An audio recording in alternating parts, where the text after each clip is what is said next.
55 Independence here in the city of Medina. On my left, I have Captain Eric Bors from the Medina County Sheriff's Office and Captain Chris Conwell from the Medina County Sheriff's Office. To my right, I have Lieutenant Brian Wagner from the Medina Police Department.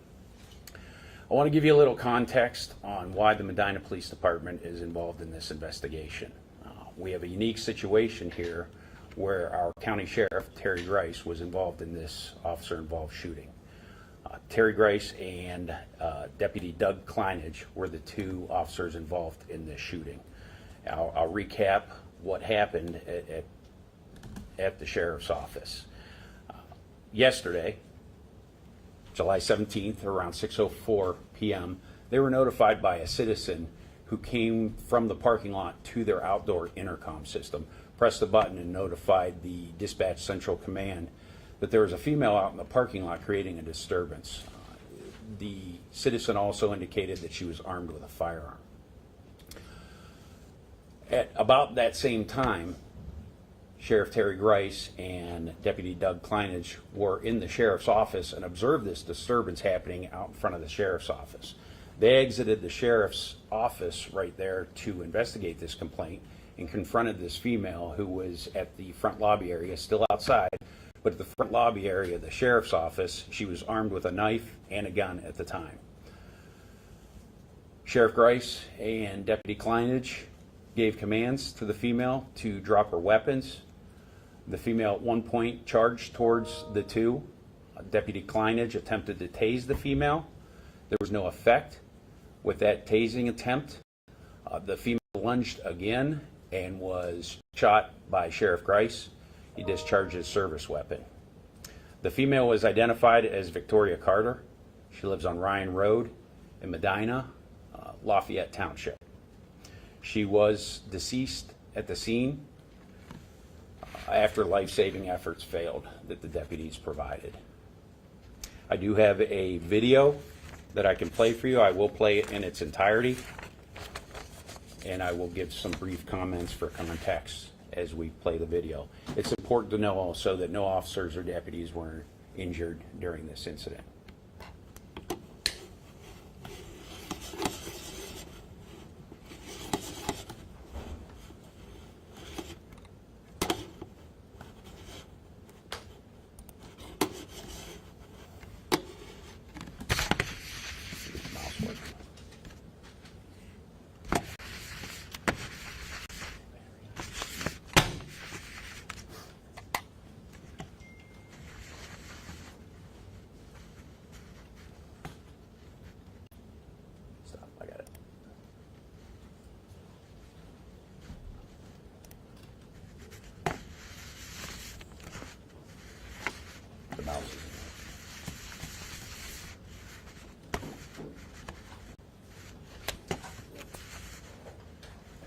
Do you need a battery for it? No, we're good. Here. I still got nothing on the mouse. Okay. As you can see, this white vehicle is our suspect pulling up to the front of the sheriff's office. This is not a normal parking spot.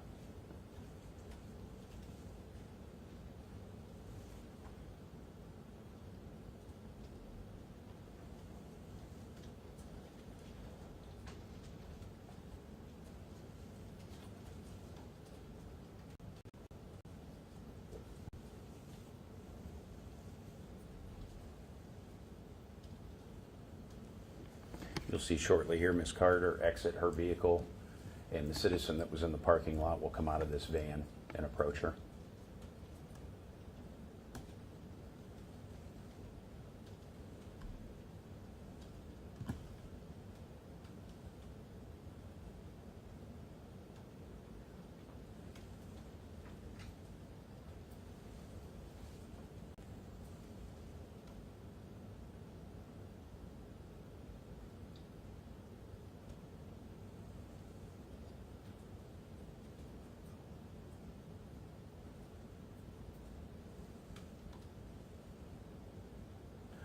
This is the citizen walking up to the front of the sheriff's office to press that intercom button to report the confrontation he just had with the female.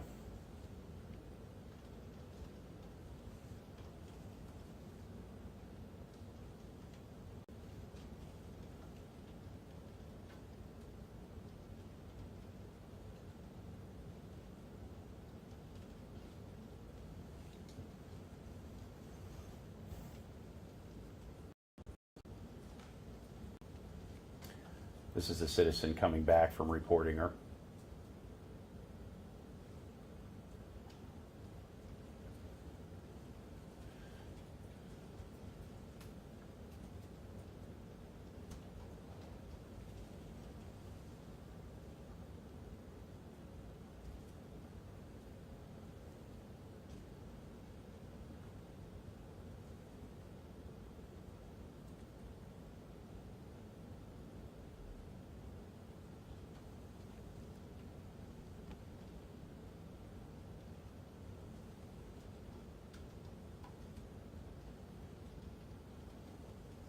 It's at this time that the sheriff and Deputy Kleinage realize that there's some type of disturbance going on. They come out of the office door there to investigate the disturbance and confront the female.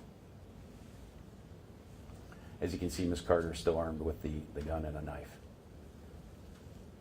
Both are giving commands to drop the weapons. Deputy Kleinage is on the right.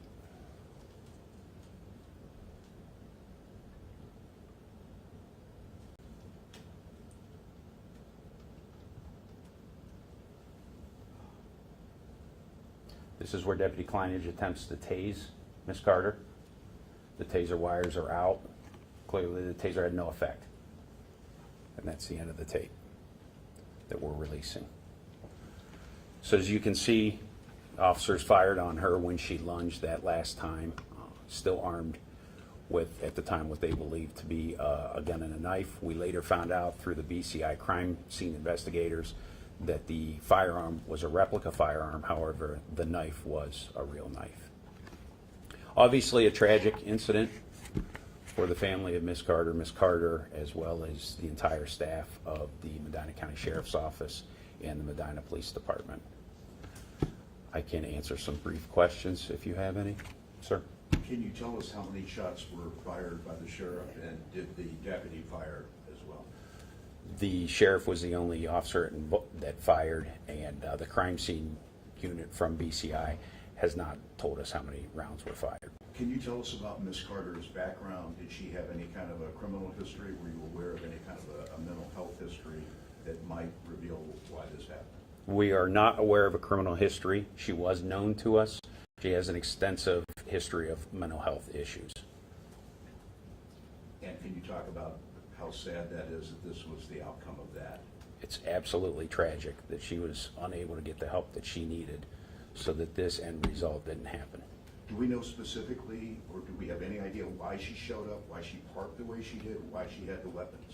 No, and Bureau of Criminal Investigation is the lead agency on the criminal investigation.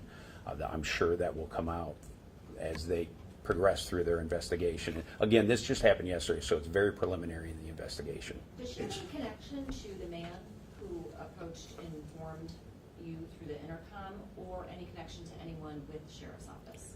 No, ma'am. She did not have a connection to the citizen in the parking lot. Her boyfriend was incarcerated in the jail. What kind of replica gun was that? I don't know. Chief, can you talk about what is in the mind of Sheriff Grice and the deputy, whether it's a replica or not? It's how they interpret the threat. Of course, they were understandably distraught that this tragic situation occurred. Again, in a split second, it's impossible for a police officer to determine whether a firearm, a replica firearm, is real or not. So I think any reasonable officer would have reacted the way they did when presented with those exact same facts. You said that her boyfriend was in the jail? Was Yes, he sir. in jail at the time? And do you think that that played a role in her coming there and parking where she did and arming herself? I can't say. That likely will come out in the BCI investigation once it's complete. Can you tell me what she was saying to the officers? I don't know. There's no audio on the video, so we don't have an idea of what she was saying at this point. Again, that will likely come out in the investigation for BCI. You said she's known to us. What does that mean? She's known to the Medina Police Department. We've had several calls for welfare checks with her at her residence. How old is she? 37. What did it mean that that citizen came forward and gave you all a heads up that she might be coming in the building? Or, I mean, that probably helped out a lot. It did. We're appreciative of that. The sheriff's office definitely is appreciative of that. We have no idea what her intentions were when she presented there at the sheriff's office. Ma'am, did you have a question? Yeah, it looks like in the video that she originally, when she's confronted, drops either the gun or the knife and then picks it back up. Can you kind of clarify which one did she drop it in? It appears she dropped the replica gun and then picked it back up and charged at the sheriff and the deputy. Okay, thank you. Can When the you taser tell was us which used, did the taser, was that a hit? It didn't seem like she was phased at all by the taser. I know you had said there was no effect. Did he miss when he used the taser, or did the taser hit her and it just didn't do anything? I can't comment on that. We didn't actually examine the crime scene. That was BCI that did the crime scene investigation and collected the evidence. Chief, can you tell us what she was saying out there first to the witnesses? It looked like the first witness was trying to help her and find out what was going on. Was she saying anything to them? Can you talk about what she was saying in her interaction with the two witnesses? And No, then- sir. No, sir. BCI did the interview on the citizen there, and we're not privy to that. The nature of the welfare checks, what they involved? The welfare checks we've had with her in the past were mental issues. Chief, can you tell us what her boyfriend is in Medina County Jail for? No, I cannot. Okay, are you identifying him? No. Okay. Any other questions? The deputy, his full name, and can you spell the last name? I'm sorry. Deputy Doug Klinage, Clinage, and of course our county sheriff, Terry Grace. Ma'am. Just any comments or anything you want to say, I guess, to her family? Like we said, this is a sad situation for both the department and her family, so anything to them? It is. It is a very tragic situation. I spoke to her sister earlier today for about an hour and expressed our condolences to her for the loss. Their family suffering now. But I think it highlights the need for improved mental health treatment. These folks who are having mental health struggles, mental health problems, they need resources. They need avenues that they can go to get these situations addressed so that it doesn't turn into a tragic situation like this. It's very disappointing. Okay, thanks. Thank you. The name of the road that she lives on? Ryan, R-Y-A-N road. And again, that's my email address on there if you guys want to link to the video and a picture of the suspect as well. And forgive me, is that in Medina Township or is it Lafayette? I'm sorry. Where It's is- Lafayette Township. It's just outside the city of Medina, right on the city line. Do you have access, this because we're short on that, do you have access to the book?